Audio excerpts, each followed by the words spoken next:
Friends, welcome back to my channel Simna's food world. അപ്പോൾ ഇത് ഇന്ന് ഞാൻ വന്നിട്ടുള്ളത് നമുക്ക് 1 കപ്പ് അരിപ്പൊടി വെച്ചിട്ട് ചെയ്യാൻ പറ്റിയ നല്ലൊരു കറുത്ത ഹൽവയുടെ റെസിപ്പി ആയിട്ടാണ് കേട്ടോ.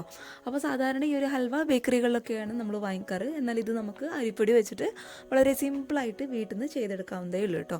അപ്പോൾ എല്ലാവരും ഒന്ന് കണ്ടു നോക്കിയിട്ട് തീർച്ചയായിട്ടും ട്രൈ ചെയ്ത് നോക്കുക. അതേപോലെ ചാനലിൻ്റെ വീഡിയോസൊക്കെ ആദ്യമായിട്ട് ആരെങ്കിലും കാണുകയാണെന്നുണ്ടെങ്കിൽ ഇതുവരെ സബ്സ്ക്രൈബ് ചെയ്യാത്തവർ ഒന്ന് പെട്ടെന്ന് സബ്സ്ക്രൈബ് ചെയ്യുക കേട്ടോ. അപ്പോൾ നമുക്ക് പെട്ടെന്ന് തന്നെ ഈ ഒരു അരിപ്പൊടി വെച്ചിട്ടുള്ള ഹൽവ എങ്ങനെ തയ്യാറാക്കും നോക്കാം. അപ്പോൾ ഈ ഒരു ഹൽവ റെഡിയാക്കാൻ വേണ്ടിയിട്ട് നമുക്ക് ആദ്യം ഈ ഒരു ഹൽവയ്ക്ക് ആവശ്യമായിട്ടുള്ള ശർക്കര ഒന്ന് ഉരുക്കിയെടുക്കണം. അതിന് വേണ്ടിയിട്ട് ഇതേ ഇങ്ങനെയുള്ളൊരു പാത്രത്തിൽ 1/2 കിലോളം, അതായത് 500 ഗ്രാമോളം ശർക്കര ഞാൻ എടുത്തിട്ടുണ്ട്. അപ്പോൾ കറക്റ്റ് പറയുകയാണെന്നുണ്ടെങ്കിൽ 7 ക്യൂബോളം ശർക്കര വരും കേട്ടോ. അപ്പോൾ ഇതിപ്പോൾ ഈ ഒരു ബ്രൗൺ കളറുള്ള ശർക്കരയാണ് എനിക്ക് കിട്ടിയിട്ടുള്ളത്. അപ്പോൾ ഏറ്റവും ബെസ്റ്റ് എന്ന് പറയുന്നത് നമ്മുടെ കറുത്ത ശർക്കര ഉണ്ടല്ലോ, അതാണ് നമ്മുടെ ഈ ഒരു ഹൽവയ്ക്ക് നല്ലൊരു കളർ കൊടുക്കുക. അപ്പോൾ അത് ഉണ്ടെന്നുണ്ടെങ്കിൽ അത് തന്നെ എടുക്കാനായിട്ട് ശ്രമിക്കുക. ഇനി അതില്ലാത്തവർ ഇതുപോലുള്ള ശർക്കര എടുത്താലും മതിയാവും. ഇനി നമുക്ക് ഈ ഒരു ശർക്കര ആദ്യം ഒന്ന് പാനിൽ ഇട്ട് കൊടുത്തിട്ട് നന്നായിട്ടൊന്ന് ഉരുക്കിയെടുക്കണം. അപ്പോൾ ഇതുപോലുള്ള ഒരു ഗ്ലാസ്സിൽ ഒരു 1/2 ഗ്ലാസോളം സാധാരണ വെള്ളവും കൂടി നമുക്ക് ഈ ഒരു ശർക്കരയിലോട്ട് അങ്ങോട്ട് ഒഴിച്ചു കൊടുക്കാം. എന്നിട്ട് ഇതാദ്യം നമുക്ക് നന്നായിട്ടൊന്ന് ഉരുക്കിയെടുക്കാം.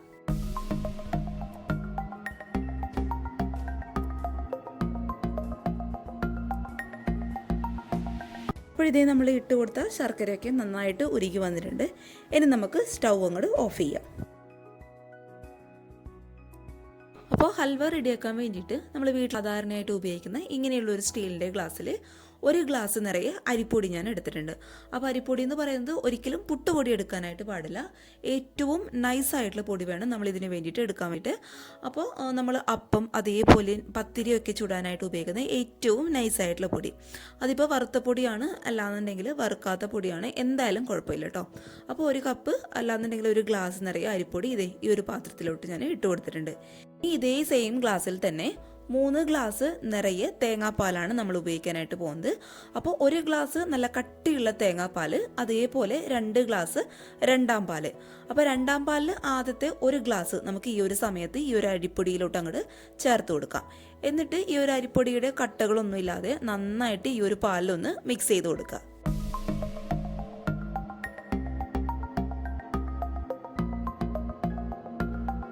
ഇനി ഇത് നന്നായി മിക്സായി എന്ന് തോന്നിക്കഴിഞ്ഞാൽ അടുത്ത 1 ഗ്ലാസ് രണ്ടാം പാലും കൂടി നമുക്കിതിലോട്ട് അങ്ങോട്ട് ചേർത്ത് കൊടുക്കാം. എന്നിട്ട് ഇത് വീണ്ടും നന്നായിട്ടൊന്ന് മിക്സ് ചെയ്ത് കൊടുക്കുക കേട്ടോ.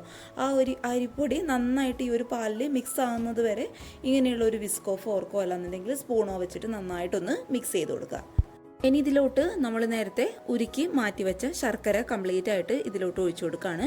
അപ്പോൾ ഒഴിച്ചു കൊടുക്കുമ്പോൾ ശ്രദ്ധിക്കുക, നമ്മുടെ ശർക്കര പാനിക്ക് അത്യാവശ്യം നല്ല ചൂടുണ്ടാവണം. അതേപോലെ ഒഴിക്കുന്ന ആ ഒരു സമയം തന്നെ മറ്റൊരു സ്പൂൺ വെച്ചിട്ട് ഈ ഒരു മാവ് നന്നായിട്ടൊന്ന് മിക്സ് ചെയ്ത് കൊടുക്കുകയും വേണം കേട്ടോ. അല്ലാന്നുണ്ടെങ്കിൽ ഈ ഒരു ശർക്കര പാനിയുടെ ചൂട് കാരണം മാവ് അവിടെ ആയിട്ട് കട്ട പിടിച്ചു പോകാനുള്ള ചാൻസ് ഉണ്ട്. അപ്പോൾ അത് ഒഴിവാക്കാൻ വേണ്ടിയിട്ട് ഒഴിക്കുന്ന ആ ഒരു സമയം കൊണ്ട് തന്നെ നന്നായിട്ടൊന്ന് മിക്സ് ചെയ്ത് കൊടുക്കുക. അതുപോലെ അഴുക്കൊക്കെയുള്ള ശർക്കരയാണെന്നുണ്ടെങ്കിൽ ജസ്റ്റ് ഒന്ന് അരിപ്പയിൽ കൂടി അരിച്ചെടുത്തിട്ട് മാത്രം ഇതിലോട്ട് അങ്ങോട്ട് ചേർത്ത് കൊടുക്കാം. പിന്നെ ഈ ഒരു അളവിലൊക്കെ അരിപ്പൊടി എടുക്കുകയാണെന്നുണ്ടെങ്കിൽ ഈ ഒരു ശർക്കരയൊക്കെ നമ്മുടെ അത്യാവശ്യത്തിനുള്ള മധുരം ഉണ്ട് കേട്ടോ. ഒരുപാട് മധുരം ആയി കഴിഞ്ഞാൽ നമുക്ക് കഴിക്കുമ്പോൾ പെട്ടെന്ന് അങ്ങ് ഒരു മത്ത് പിടിച്ച പോലെ തോന്നും, നമുക്ക് ഒരുപാട് കഴിക്കാനായിട്ടും പറ്റില്ല. അതുകൊണ്ട് ഈ ഒരു ശർക്കരയൊക്കെ ആവശ്യത്തിനുള്ള മധുരമൊക്കെ ഉണ്ട്. ഒരുപാട് മധുരം കൂടുതൽ വേണമെന്നുള്ളവർക്ക് കുറച്ചും കൂടി ഒരു 2-3 ക്യൂബ്സ് എക്സ്ട്രാ എടുക്കാം കേട്ടോ. എക്സ്ട്രാ ശർക്കര എടുക്കാം. ഇനി ഇതെല്ലാം കൂടി നന്നായിട്ടൊന്ന് മിക്സ് ചെയ്ത് കൊടുക്കാം. നമ്മൾ ഇതിലോട്ട് ഒഴിച്ചു കൊടുത്തതിന് ശേഷം വീണ്ടും നന്നായിട്ടൊന്ന് മിക്സ് ചെയ്ത് കൊടുക്കട്ടോ. കാരണം ശർക്കര പാനിക്ക് നല്ല ചൂടുള്ള കാരണം ഞാൻ നേരത്തെ പറഞ്ഞ പോലെ കട്ട പിടിച്ച് പോകാനുള്ള ചാൻസ് ഉണ്ട്. ഈ നമ്മുടെ ഹൽവയ്ക്ക് നല്ലൊരു ഫ്ലേവർ കൊടുക്കാൻ വേണ്ടിയിട്ട് ഒരു 2 ഏലക്കായയുടെ കുരു മാത്രം ഞാൻ ചേർത്ത് കൊടുക്കുന്നുണ്ട്. ഇനി നിങ്ങളുടെ കയ്യിൽ ഏലക്ക പൊടിച്ചതുണ്ടെന്നുണ്ടെങ്കിൽ ഒരു 1/4 ടീസ്പൂണോളം ഏലക്ക പൊടിച്ചത് ചേർത്ത് കൊടുത്തോളൂ കേട്ടോ. പിന്നെ നമ്മുടെ മധുരം എപ്പോഴും ഒന്ന് ബാലൻസ് ആയി കിട്ടാൻ വേണ്ടിയിട്ട് ഒരു നുള്ളു ഉപ്പും കൂടി നമുക്ക് ഇതിലോട്ട് അങ്ങോട്ട് ചേർത്ത് കൊടുക്കാം.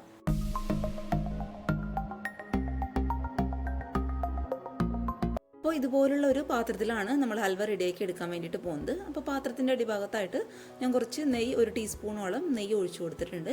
ഇനി നമ്മൾ റെഡിയാക്കി വെച്ചിട്ടുള്ള ഈ ഒരു ഹൽവയുടെ മാവ് കംപ്ലീറ്റ് ആയിട്ട് നമുക്ക് ഈ ഒരു പാത്രത്തിലോട്ട് അങ്ങോട്ട് ഒഴിച്ചു കൊടുക്കാം. ഇനി ഇത് സ്റ്റൗവിൽ വെച്ചിട്ട് നമുക്ക് ഈ ഒരു മാവ് നന്നായിട്ടൊന്ന് കുറുക്കിയെടുക്കണം. അത്യാവശ്യം കുറച്ച് ടൈം എടുക്കും കേട്ടോ. ഹൽവ എന്ന് പറയുന്നത് അറിയാലോ, നമ്മൾ ലോ ടു മീഡിയം ഫ്ലെയിമിൽ വെച്ചിട്ട് പതുക്കെ പതുക്കെ ചെയ്തെടുക്കേണ്ട ഒരു സാധനമാണ്. നമുക്ക് ചടപടയെന്ന് ചെയ്തെടുക്കാൻ പറ്റില്ല കേട്ടോ. അതുകൊണ്ട് ഞാൻ ഒരിക്കലും അരമണിക്കൂറോ അല്ലാന്നുണ്ടെങ്കിൽ ഒരു 1/4 മണിക്കൂറോ പെട്ടെന്നൊന്നും എളുപ്പത്തിലോ ഒന്നും പറയുന്നില്ല. അത്യാവശ്യം ടൈം എടുക്കുന്ന ഒരു സാധനം തന്നെയാണ് ഹൽവ എന്ന് പറയുന്നത്. അപ്പോൾ അത്യാവശ്യം ടൈം എടുക്കും. പിന്നെ ഇതെന്ന് പറയുന്നത് ഒരിക്കലും ഹൈ ഫ്ലെയിമിലിട്ടിട്ട് പെട്ടെന്ന് ആയിക്കോട്ടെ എന്ന് വെച്ചിട്ട് ഒരിക്കലും ചൂടാക്കി എടുക്കരുത്. ആ ഒരു അരിപ്പൊടിയുടെ പച്ച ടേസ്റ്റും പിന്നെ ഒരു ഹൽവയുടെ കറക്റ്റ് ടേസ്റ്റൊക്കെ കിട്ടണമെന്നുണ്ടെങ്കിൽ ഒരു ലോ ടു മീഡിയം ഫ്ലെയിമിൽ വെച്ചിട്ട് നമുക്കിത് പതുക്കെ ഒന്ന് കുറുക്കിയെടുക്കുകയാണ് വേണ്ടത്. പിന്നെ ഈ ഒരു മിക്സ് ഒന്ന് ചൂടാവുന്ന വരെ ഹൈ ഫ്ലെയിമിൽ വെച്ചോളൂ. അതിനുശേഷം ഏറ്റവും ലോ ടു മീഡിയം ഫ്ലെയിമിൽ വെച്ചിട്ട് ഒന്ന് ചൂടാക്കി എടുക്കുക. പിന്നെ ഇതിൻ്റെ മറ്റൊരു പ്രശ്നം എന്ന് വെച്ചാൽ നമ്മൾ ഇതിൻ്റെ അടുത്ത് നിന്നും മറ്റെവിടെയും പോകാൻ പാടില്ല. കൈ വിടാതെ നമ്മൾ ഇളക്കി കൊടുത്ത് കൊണ്ടേയിരിക്കണം. ഈ ഒരു മിക്സ് കട്ട പിടിച്ചെന്ന് കഴിഞ്ഞാൽ നമ്മുടെ ഹൽവ ആകെ മൊത്തം അങ്ങോട്ട് കൊളാവും. അതുകൊണ്ട് അത് ഈ ഒരു ഹൽവ എന്നല്ല, ഏത് ഹൽവ ആയി കഴിഞ്ഞാലും കേട്ടോ. അതുകൊണ്ട് ഇതിൻ്റെ അടുത്ത് തന്നെ ഇരുന്ന് കൈ വിടാതെ ഇളക്കി കൊടുത്തുകൊണ്ടേയിരിക്കുക. കൈ കടന്ന സമയത്ത് ഇത് മറ്റൊരാളുടെ കയ്യിലൊന്ന് ഹാൻഡ് ഓവർ ചെയ്യുക കേട്ടോ. അത് മാത്രമേ രക്ഷയുള്ളൂ. കാരണം 1 മണിക്കൂറും അല്ലാന്നുണ്ടെങ്കിൽ ഒരു 3/4 മണിക്കൂറൊക്കെ നമുക്ക് നിന്ന് ഇതുപോലെ അങ്ങോട്ട് ഇളക്കാനായിട്ട് ബുദ്ധിമുട്ടായിരിക്കും. അപ്പോൾ അതിന് വേണ്ടിയിട്ടാണ് ഞാൻ അങ്ങനെയുള്ളൊരു ഓപ്ഷൻ പറഞ്ഞത്. ഇനി നമുക്കിത് നന്നായിട്ടൊന്ന് കൈവിടാതെ ഇളക്കി കൊടുക്കാം.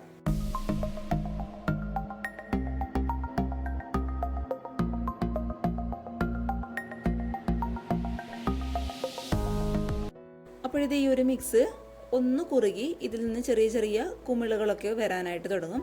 ചെറുതായിട്ട് ഈ ഒരു മാവ് ഒന്ന് പൊട്ടാനായിട്ട് തുടങ്ങും കേട്ടോ. ചെറുതായിട്ട് മുകളിലോട്ടൊന്ന് കുമിളുകളായിട്ട് വരാനായിട്ട് തുടങ്ങും. ഇനി ആ ഒരു സമയത്ത് ഇതിലോട്ട് 2 ടീസ്പൂണോളം നെയ്യ് ഞാൻ ഒഴിച്ചു കൊടുക്കുന്നുണ്ട്. എന്നിട്ടിത് വീണ്ടും പഴയതുപോലെ തന്നെ നന്നായിട്ടൊന്ന് മിക്സ് ചെയ്ത് കൊടുക്കുക.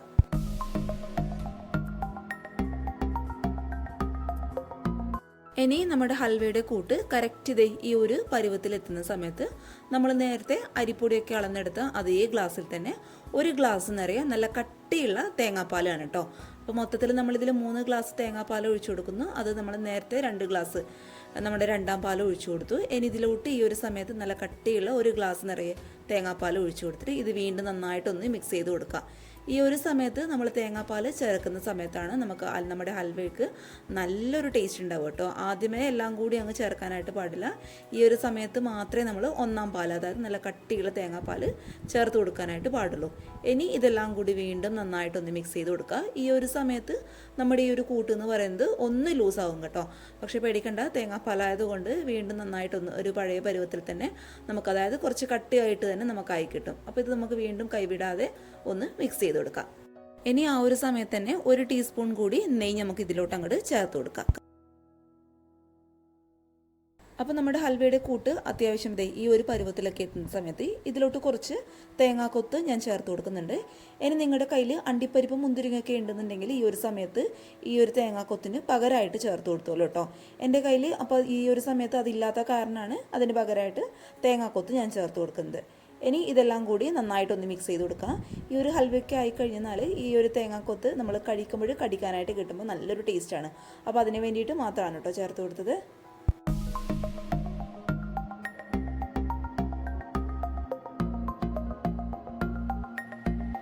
അപ്പോഴിതേ നമ്മുടെ ഹൽവയുടെ ഫൈനൽ സ്റ്റേജ് ഏകദേശം ആയിട്ടുണ്ട്. നമ്മൾ ഒഴിച്ചു കൊടുത്ത നെയ്യൊക്കെ നന്നായിട്ട് ഇതിൽ നിന്ന് അങ്ങോട്ട് പുറത്തോട്ട് വരും. നമ്മൾ ഒഴിച്ചു കൊടുക്കുമ്പോഴും എല്ലാം കൂടി ഇതിൽ മിക്സ് ആയിട്ടാണ് ഉണ്ടാവുക.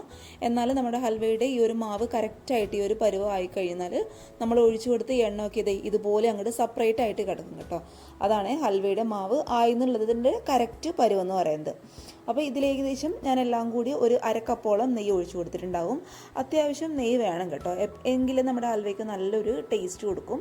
ഈ ഒരു നെയ്യിൽ കിടന്നിട്ട് നമ്മുടെ ഈ ഒരു ഹൽവയുടെ കൂട്ട് നന്നായിട്ടൊന്ന് മൊരിഞ്ഞ് വരണം. അപ്പോഴാണ് നമ്മുടെ ഹൽവയ്ക്ക് നല്ലൊരു ടേസ്റ്റ് ഉണ്ടാവുക. നമ്മൾ ചിലയിടത്തൊക്കെ കുറച്ചും കൂടി ഹെൽത്തി ആയിക്കോട്ടെ എന്ന് വെച്ചിട്ട്, ചിലരൊക്കെ കുറച്ചും കൂടി ഹെൽത്തി ആയിക്കോട്ടെ എന്ന് വിചാരിച്ചിട്ട് നമ്മൾ നെയ്യൊക്കെ കുറച്ചിട്ട് ഉണ്ടാക്കും. പക്ഷേ അങ്ങനെ ചെയ്യുന്നതോട് എനിക്കൊട്ടും യോജിപ്പില്ല കേട്ടോ. കാരണം നമ്മളിതൊക്കെ എപ്പോഴെങ്കിലും ഉണ്ടാക്കുന്ന സാധനമാണ്. അപ്പോൾ അത്യാവശ്യം നെയ്യൊക്കെ ഒഴിച്ചിട്ട് അതിൻ്റേതായ രീതിയിൽ തന്നെ ഉണ്ടാക്കാനായിട്ട് ശ്രദ്ധിക്കുക കേട്ടോ.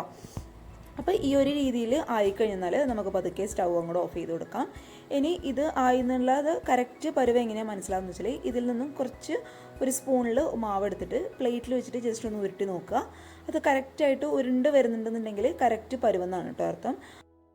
ഇനി ഇതുപോലുള്ള ഒരു പാത്രത്തിലാണ് നമ്മൾ ഹൽവ സെറ്റ് ചെയ്തെടുക്കാൻ വേണ്ടിയിട്ട് പോകുന്നത്. അപ്പോൾ അതിന് മുന്നായിട്ട് നമ്മളിതിലോട്ട് കുറച്ചൊരു ടീസ്പൂണോളം നെയ്യൊന്ന് ഒഴിച്ചു കൊടുക്കുക. ഹൽവ സെറ്റായി കഴിഞ്ഞാൽ പെട്ടെന്ന് അങ്ങോട്ട് വിട്ട് കിട്ടാൻ വേണ്ടിയിട്ടാണ്. ഇനി ഇതിലോട്ട് കുറച്ചും കൂടി തേങ്ങാക്കൊത്ത് ഞാൻ ഇട്ട് കൊടുക്കുന്നുണ്ട്. അതായി കഴിഞ്ഞാൽ ഫോട്ടോ ഒക്കെ എടുക്കുമ്പോൾ ഒരു ഭംഗിക്ക് വേണ്ടി മാത്രം കേട്ടോ. അപ്പോൾ നിങ്ങളുടെ കയ്യിൽ നേരത്തെ പറഞ്ഞ പോലെ അണ്ടിപ്പരിപ്പ് മുന്തിരിയൊക്കെ ഉണ്ടെന്നുണ്ടെങ്കിൽ ഇതിന് പകരമായിട്ട് അത് ഇട്ട് കൊടുത്താലും മതിയാവും. ഇനി നമ്മൾ റെഡിയാക്കി വെച്ചിട്ടുള്ള ഈ ഒരു ഹൽവയുടെ മിക്സ് ചൂടോടുകൂടി തന്നെ നമുക്ക് ഈ ഒരു പാത്രത്തിലോട്ട് സെറ്റ് ചെയ്യാൻ വേണ്ടിയിട്ട് അങ്ങോട്ട് മാറ്റി കൊടുക്കാം. ഇനി ഇതുപോലുള്ള ഒരു സ്പൂണിൻ്റെ ബാക്ക് സൈഡിൽ വെളിച്ചെണ്ണ ഒന്ന് തടവി കൊടുത്തതിന് ശേഷം ഇതുപോലെ ജസ്റ്റ് ഒന്ന് പ്രസ് ചെയ്ത് ആ ഒരു കറക്റ്റ് പരുവത്തിൽ ആക്കിയെടുക്കാനായിട്ട് ശ്രദ്ധിക്കുക കേട്ടോ. എന്നിട്ടിത് ചുരുങ്ങിയത് ഓരോരോ മണിക്കൂറെങ്കിലും റെസ്റ്റ് ചെയ്യാനായിട്ട് നമുക്ക് അങ്ങോട്ട് മാറ്റി വയ്ക്കാം. അപ്പോഴേക്കും നമ്മുടെ ഹൽവ നന്നായിട്ടൊന്ന് സെറ്റായിട്ട് കിട്ടും. അപ്പോൾ ഇതേ നമ്മുടെ ഹൽവയൊക്കെ കറക്റ്റ് സമയം കൊണ്ട് നന്നായിട്ട് സെറ്റായിട്ട് വന്നിട്ടുണ്ട്. ഇനി ഇത് നമുക്ക് പതുക്കെ മറ്റൊരു പ്ലേറ്റിലോട്ട് അങ്ങോട്ട് മാറ്റി കൊടുക്കാം. അപ്പോൾ ഇതേ നല്ല അടിപൊളിയായിട്ടുള്ള നമ്മുടെ ഹൽവ ഇവിടെ റെഡി ആയിട്ടുണ്ട്. നല്ല സോഫ്റ്റ് ആയിട്ടുള്ള ഹൽവയാണ് കേട്ടോ. നിങ്ങൾക്ക് കാണുമ്പോൾ തന്നെ മനസ്സിലാവുന്നുണ്ടാവും. നമ്മൾ തേങ്ങാപ്പാലും ഇതൊക്കെ ചേർത്ത് കൊടുത്തുകൊണ്ട്, തേങ്ങാപ്പാലും പ്രത്യേകിച്ച് നെയ്യൊക്കെ ചേർത്ത് കൊടുത്തുകൊണ്ട് അത്യാവശ്യം നല്ല സോഫ്റ്റ് ആയിട്ടുള്ള ഹൽവയാണ്. ഇതൊക്കെയാണ് ശരിക്കും പറഞ്ഞാൽ വായിലിട്ടാൽ അലിഞ്ഞു പോകുന്ന രീതിയിലുള്ള ഹൽവ എന്ന് പറയുന്നത്. പിന്നെ നമ്മുടെ ഈ ഒരു ഹൽവ ഇന്ന് കഴിക്കുന്നതിനേക്കാളും കൂടുതൽ ടേസ്റ്റ് ഉണ്ടാവുക നാളെയും മറ്റന്നാളെയൊക്കെ കഴിക്കുമ്പോഴാണ് കറക്റ്റ് ആ ഒരു ടേസ്റ്റ് കിട്ടുക കേട്ടോ. പിന്നെ തീരെ ക്ഷമയില്ലാത്തവർ ഇന്ന് തന്നെ കഴിച്ചോളൂ, കാരണം അത്രയും ടേസ്റ്റാണ് കഴിക്കാൻ വേണ്ടിയിട്ട്. അപ്പോൾ എല്ലാവരും മറക്കാതെ ഒന്ന് ട്രൈ ചെയ്ത് നോക്കുക. നമ്മൾ വീട്ടിൽ നമുക്ക് എപ്പോഴും കിട്ടുന്ന ചേരുവകൾ വെച്ചിട്ടാണ് നമ്മൾ ഈ ഹൽവ റെഡിയാക്കി എടുത്തിട്ടുള്ളത്. നമ്മൾ ബേക്കറികളിൽ നിന്ന് കിട്ടുന്ന അതേ ഒരു ടേസ്റ്റ് തന്നെ ഉണ്ടായിരുന്നു. പിന്നെ അണ്ടിപ്പരിപ്പ് ചേർക്കാത്തതിൻ്റെ ഒരു ചെറിയൊരു കുറവുണ്ടായിരുന്നു കേട്ടോ. അപ്പോൾ നിങ്ങൾ ചെയ്യുന്ന സമയത്ത് അത് ചേർത്ത് കൊടുക്കാനായിട്ട് ശ്രദ്ധിക്കുക. അപ്പം മറക്കാതെ എല്ലാവരും ട്രൈ ചെയ്തിട്ടുള്ള ഫോട്ടോസ് എൻ്റെ ഇമെയിൽ ഐ ഡിയിലോ അല്ലാന്നുണ്ടെങ്കിൽ ഫേസ്ബുക്ക് പേജിലോ അയച്ചു തരാം. ഫേസ്ബുക്ക് പേജൊക്കെ ഒന്ന് ഫോളോ ചെയ്യട്ടോ. ഫേസ്ബുക്ക് പേജിൻ്റെ ID താഴെ ഡിസ്ക്രിപ്ഷൻ ബോക്സിൽ ഞാൻ കൊടുക്കാം. അതേപോലെ ഇമെയിൽ ഐ ഡിയും താഴെ ഡിസ്ക്രിപ്ഷൻ ബോക്സിൽ ഞാൻ കൊടുക്കാം. അപ്പോൾ എല്ലാവരും ട്രൈ ചെയ്ത് നോക്കിയിട്ട് നിങ്ങളുടെ അഭിപ്രായങ്ങൾ മറക്കാതെ വന്ന് കമൻറ്റ് ബോക്സിൽ അറിയിക്കുക. അതേപോലെ ചാനലിൻ്റെ വീഡിയോസൊക്കെ ആദ്യമായിട്ട് ആരെങ്കിലും കാണുകയാണെന്നുണ്ടെങ്കിൽ ഒന്ന് സബ്സ്ക്രൈബ് ചെയ്ത് സപ്പോർട്ട് ചെയ്യണേ. കൂടാതെ തൊട്ടടുത്തുള്ള കുഞ്ഞ് ബെല്ലൈക്കൺ കൂടി ഇനാബിൾ ചെയ്ത് ഓൾ എന്നുള്ള ഓപ്ഷൻ ക്ലിക്ക് ചെയ്യുകയാണെന്നുണ്ടെങ്കിൽ ഇതുപോലെയുള്ള നല്ല നല്ല വീഡിയോസ് ഞാൻ ഇടുമ്പോൾ നിങ്ങൾക്ക് പെട്ടെന്ന് നോട്ടിഫിക്കേഷനായിട്ട് വരികയും ചെയ്യും. അത് നിങ്ങൾക്ക് എളുപ്പത്തിൽ കാണാനായിട്ട് പറ്റും കേട്ടോ. പിന്നെ ഈ ഒരു ഹൽവയുടെ റെസിപ്പി ഇഷ്ടപ്പെട്ടാൽ മടി കാണിക്കാതെ ഈ വീഡിയോ ഇപ്പോൾ തന്നെ ഒന്ന് ലൈക്ക് ചെയ്തേക്കുക. അപ്പോൾ പിന്നെ ഈ ഒരു ഹൽവയുടെ റെസിപ്പി നിങ്ങൾക്ക് ഉപകാരമാവാമെന്ന് തോന്നുകയാണെന്നുണ്ടെങ്കിൽ നിങ്ങളുടെ ഫാമിലിയും ഫ്രണ്ട്സൊക്കെ ആയിട്ട് വീഡിയോ ഒന്ന് ഷെയർ ചെയ്ത് കൊടുത്ത് മാക്സിമം ഒന്ന് സപ്പോർട്ട് ചെയ്യട്ടോ. കൂടാതെ ഒരുപാട് പേര് വീഡിയോയിൽ അവരുടെ പേര് എടുത്ത് പറഞ്ഞിട്ട് ഹായ് പറയാൻ വേണ്ടിയിട്ട് ഒരുപാട് നാളായിട്ട് പറഞ്ഞുകൊണ്ടിരിക്കുകയാണ്. അപ്പോൾ ഇത്ര നാളും പറ്റിയില്ല കേട്ടോ. അപ്പോൾ ഇന്ന് നമുക്ക് പേരെടുത്ത് പറഞ്ഞിട്ട് തന്നെ ഇനി അങ്ങോട്ടുള്ള വീഡിയോയിൽ പേരെടുത്ത് പറഞ്ഞിട്ട് തന്നെ നമുക്ക് ഹായ് പറയാം. അപ്പോൾ പേരെന്ന് പറയുന്നത് മായ എൻ്റെ അടുത്ത് ഹായ് പറയാൻ പറഞ്ഞിട്ടുണ്ട്. അപ്പോൾ ഹായ് മായ. പിന്നെ ഉഷ എന്ന് പറഞ്ഞിട്ടുള്ള ചേച്ചിയാണെന്ന് തോന്നുന്നു. അപ്പോൾ നമ്മുടെ ഉഷ ചേച്ചി നമ്മുടെ ഹായ് പറയാൻ പറഞ്ഞിട്ടുണ്ട്. പിന്നെ ഒരുപാട് പേരുണ്ട് കേട്ടോ. സജിത, അതുപോലെ ഷർഫാന, ഫാത്തിമ, ആയിഷ, സിനാൻ, അതേപോലെ സെയ്ഫുദ്ദീൻ, അങ്ങനെ ഒരുപാട് പേര് ഹായ് പറയാൻ പറഞ്ഞിട്ടുണ്ട്. അപ്പോൾ എല്ലാവർക്കും ഒരു ബിഗ് ഹായ് വീഡിയോയിൽ കൂടെ ഞാൻ പറഞ്ഞിട്ടുണ്ട്. അപ്പോൾ ഇതൊക്കെ എനിക്ക് തോന്നുന്നു വീഡിയോയുടെ സ്റ്റാർട്ടിങ്ങിൽ പറയുന്നതായിരിക്കും കുറച്ചും കൂടി നല്ലത്. അപ്പോൾ അടുത്ത വീഡിയോ മുതൽ നമുക്ക് വീഡിയോയുടെ സ്റ്റാർട്ടിങ്ങിൽ ഹായ് പറഞ്ഞ് ചെയ്യാം കേട്ടോ. അപ്പോൾ നാളെ ഒരു നല്ല വീഡിയോ ആയിട്ട് കാണും വരെ thank you for watching Simna's food world. By.